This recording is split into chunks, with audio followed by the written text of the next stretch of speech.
आज़ादी के बाद से आज तक की जो हमारे पास राजनीति है 75-80 साल की, वो राजनीति और जो हम राजनीति जैसी बनाना चाहते हैं सत्य बहुमत की, तो दो बात। एक राजनीति तो ये है कि जो आज तक चलती आ रही है वो सांसदों के बहुमत से सरकार बनाने की राजनीति है, गठबंधन की, खरीद फरोख्त की, जोड़ तोड़ की, समझौतों की। इसके अंदर बिना भ्रष्टाचार के, बिना अपराध के आप सरकार बना ही नहीं सकते, बिना इसके खरीद फरोख्त के सरकार बना ही नहीं सकते, जो हमारे सामने जीता जागता 75-80 साल का उदाहरण है। और दूसरी राजनीति है सत्य बहुमत की, जिसके अंदर हम सांसदों के बहुमत से सरकार बनाने का विरोध करते हैं और मतदाताओं के बहुमत से सरकार बनाने का समर्थन करते हैं। सबसे ज़्यादा वोट हैं जिस पार्टी के पास या एक चुनाव चिन्ह के ऊपर, उसका हम बहुमत मानेंगे। मान लिया कि ये जितने भी लोग हैं, बीजेपी वाले, कांग्रेस वाले, आम आदमी पार्टी वाले, ये सब गठबंधन की भ्रष्ट राजनीति करते हैं,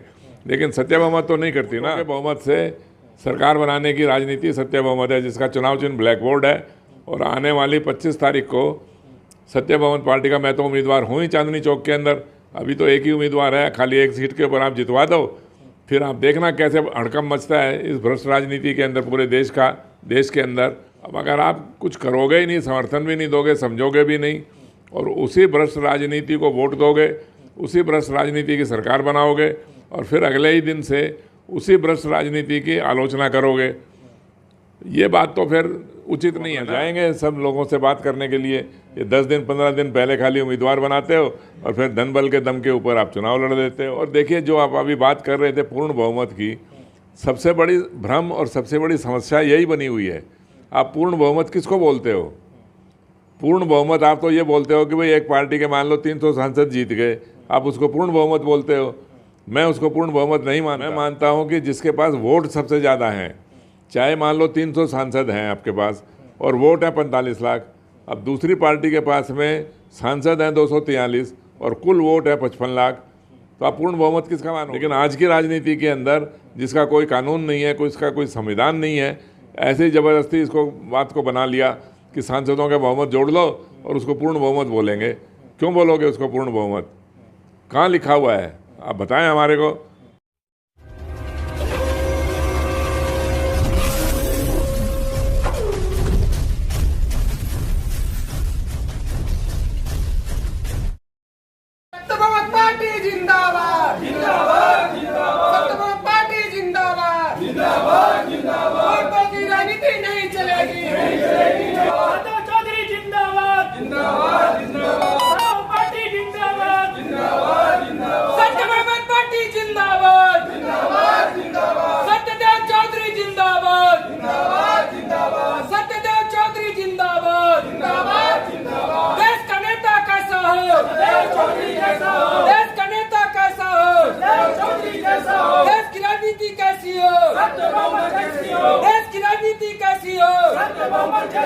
सत्य बहुमत पार्टी जिंदाबाद, जिंदाबाद, जिंदाबाद। देश का नेता कैसा हो? देश की राजनीति कैसी हो? देश की राजनीति कैसी हो? जोड़ तोड़ की राजनीति नहीं चलेगी, जोड़ तोड़ की राजनीति नहीं चलेगी, खरीद फरोख्त की राजनीति नहीं चलेगी, सत्य बहुमत पार्टी जिंदाबाद, जिंदाबाद, जिंदाबाद। आदाब, नमस्कार। आप देख रहे हैं हमारा YouTube चैनल एक शाम टीवी पसमानदा की आवाज़, और मैं अब्दुल वाजिद चिश्ती निज़ामी। इस तरीके से हम लगातार आपके सामने नई नई वीडियोस लेकर के आते हैं और नए मुद्दे लेकर के आते हैं। आज उसी तरीके का एक मुद्दा फिर हम लेकर के आए हैं, क्योंकि चुनावी माहौल चल रहा है। लगातार हम सत्य बहुमत की और बहुमत की परिभाषा की जानने की कोशिश कर रहे हैं। तमाम वीडियो आपने हमारे चैनल पर देखी होंगी और सत्य बहुमत का जो प्लेटफॉर्म है वहाँ पर भी देखी होंगी। सत्य बहुमत की बात करने वाले सत्यदेव चौधरी साहब मेरे साथ इस वक्त मौजूद हैं। चांदनी चौक लोकसभा से प्रत्याशी हैं, लेकिन सबसे ख़ास बात एक ये है इसमें कि जो चुनाव चिन्ह मिला है वो भी जो पार्टी की आइडियोलॉजी है, पार्टी की विचारधारा है, बिल्कुल उसी के मिलता जुलता ही चिन्ह मिला है, ब्लैक बोर्ड, जिस पे जब बच्चों को पढ़ाया जाता है तो उस पर कह के लिख करके ही जो है वो दिखाया जाता है और बच्चों को सिखाया जाता है, शिक्षा दी जाती है, वही जो है चुनाव चिन्ह मिला है। तो इसी पूरे मुद्दे पर बात करने के लिए मौजूद हैं साथ में मेरे चौधरी साहब। अभी जिस तरीके से इलेक्शन का तो दौर चल ही रहा है, चुनावी प्रक्रिया सारी पूरी हो चुकी है, नॉमिनेशन भी हो गया है, चुनाव चिन्ह भी मिल गया है। आप सबसे पहले जो चांदनी चौक लोकसभा के वोटर हैं उनसे क्या अपील करना चाहेंगे? धन्यवाद वाजिद जी। देखिए, दो बातें हैं। आज़ादी के बाद से आज तक की जो हमारे पास राजनीति है 75-80 साल की, वो राजनीति और जो हम राजनीति जैसी बनाना चाहते हैं सत्य बहुमत की, तो दो बातें हैं। एक राजनीति तो ये है कि जो आज तक चलती आ रही है वो सांसदों के बहुमत से सरकार बनाने की राजनीति है, गठबंधन की, खरीद फरोख्त की, जोड़ तोड़ की, समझौतों की। इसके अंदर बिना भ्रष्टाचार के, बिना अपराध के आप सरकार बना ही नहीं सकते, बिना इसके खरीद फरोख्त के सरकार बना ही नहीं सकते, जो हमारे सामने जीता जागता 75-80 साल का उदाहरण है। और दूसरी राजनीति है सत्य बहुमत की, जिसके अंदर हम सांसदों के बहुमत से सरकार बनाने का विरोध करते हैं और मतदाताओं के बहुमत से सरकार बनाने का समर्थन करते हैं।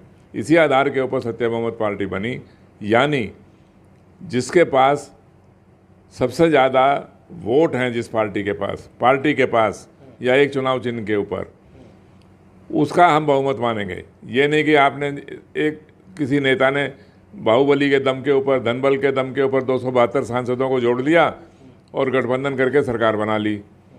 हो सकता है कि मान लो उनके पास 272 वालों के पास वोट कुल कम हो, लेकिन उन्होंने सरकार बना ली। हो सकता है जो बाकी के 271 सांसद बचे या उनके पास वोट ज़्यादा हैं, लेकिन वो सरकार नहीं बना पा रहे हैं।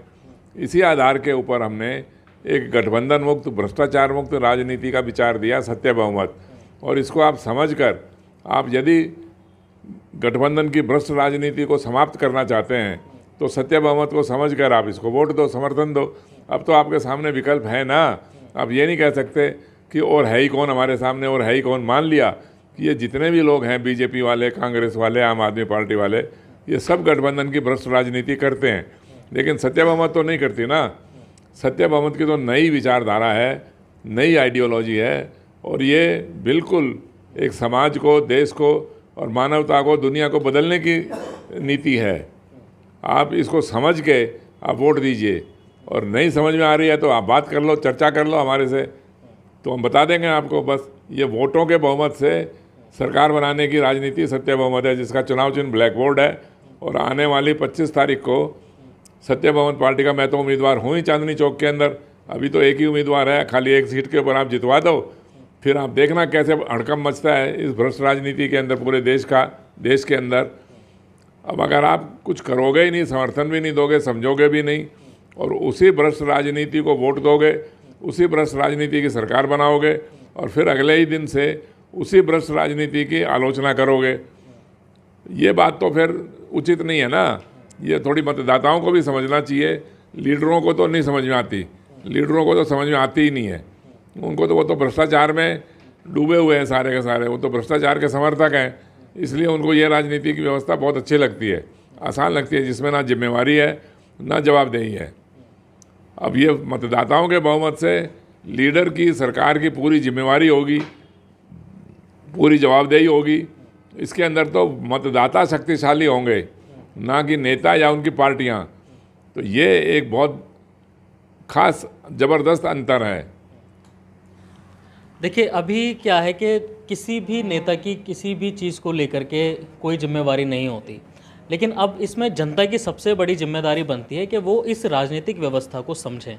क्योंकि एक कहा क्या जाता है कि अगर राजनीति में आते हैं तो वही तमाम वादे, हम आपकी नाली साफ़ कराएंगे, सीवर डालेंगे, पानी की व्यवस्था करेंगे। पिछले 75 सालों से जो भी राजनीतिक पार्टी में कोई भी नेता आता है या कोई भी पार्टी आती है, वो इन्हीं जनता के मुद्दों को लेकर के आती है। लेकिन जो भ्रष्टाचार की बात करते हैं, वही भ्रष्टाचार के तौर पर जो है ये राजनीतिक पार्टियों का गठन होता है और सरकारें बनती हैं। लेकिन सत्य बहुमत की जो बात है, सत्य बहुमत की बात यह है कि कुल बहुमत से आप सरकार बनाएं। गठजोड़ की राजनीति जो है वो, उससे भ्रष्टाचार बढ़ता है। अगर आप कुल बहुमत की सरकार बनाएंगे तो गठजोड़ करने की ज़रूरत ही नहीं है। आज आप देख रहे होंगे कि पूरे देश के अंदर चुनाव प्रचार कितनी बड़ी मात्रा में हो रहा है, बड़ी संख्या में हो रहा है, कितने होर्डिंग लगाए जा रहे हैं, कितनी जो है गाड़ियाँ निकाली जा रही हैं। ये सब क्या है? ये सब जनता के पैसे की तो बर्बादी है। अगर ये पैसा चुनाव प्रचार में ना खर्च करके जनता के हित में खर्च किया जाए तो इससे कहीं ना कहीं भला होगा। तो सत्य बहुमत इन्हीं मुद्दों की बात करती है। और दूसरी बात यह कि अगर आप 5 साल सरकार में रहते हैं तो आपने अगर जनता के लिए काम किया है तो फिर आपको इतना प्रचार करने की ज़रूरत क्या है। अगर आपने काम किया होता तो सरकार का काम तो जनता को दिखता है ना। सर अभी जैसे प्रचार की बात की तो कितना इसमें जो है धन बल खर्च होता है, ये सब जनता का ही तो है। बिल्कुल है, जनता का ही है। और जनता से मान लो 100 रुपये छीन के और 2-5 रुपये उनको वापस दे दिए या खर्च कर दिए, तो इस विज्ञापन की आवश्यकता क्या है? मेरे को तो समझ में नहीं आई। इतनी बड़ी बड़ी रैलियाँ, इतनी बड़ी बड़े विज्ञापन और इतना करने की क्या आवश्यकता है?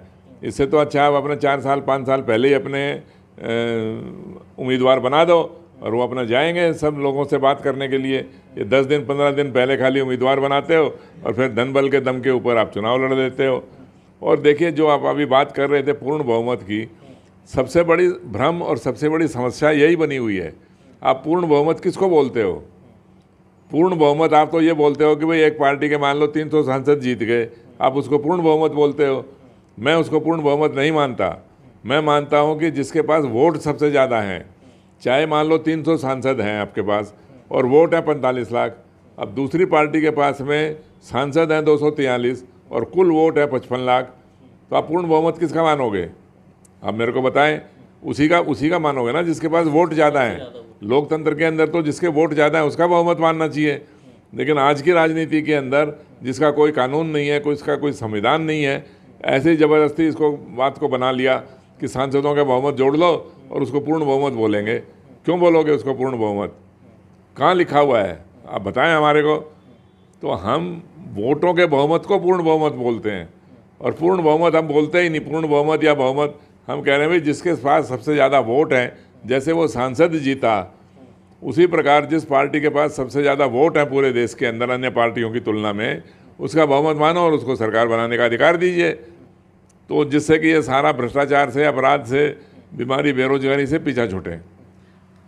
चलिए देखिए, सीधी सी बात है, आपकी समझ में आ गई होगी। लेकिन अब जिस तरीके से 25 तारीख को इलेक्शन होने जा रहे हैं, आप ब्लैक बोर्ड के सामने का बटन दबाएं और सत्य बहुमत को जिताने की जो है कोशिश करें। क्योंकि जब एक बुनियाद रखी जाती है, समझ लीजिए कि ये एक गठबंधन मुक्त राजनीति की और भ्रष्टाचार मुक्त राजनीति की एक बुनियाद है। आप इसको मजबूत करें और ज़्यादा से ज़्यादा इस वीडियो को शेयर करें और इस बहुमत के जो विचार हैं इसको समझें और दूसरे लोगों तक पहुँचाएँ। आप अपने क्या विचार रखते हैं इस पूरे इंटरव्यू पर या इस सत्य बहुमत के विचार पर, हमें कमेंट करके ज़रूर बताइए। दिल्ली से एक शाम टीवी के लिए मैं अब्दुल वाजिद चिश्ती निज़ामी।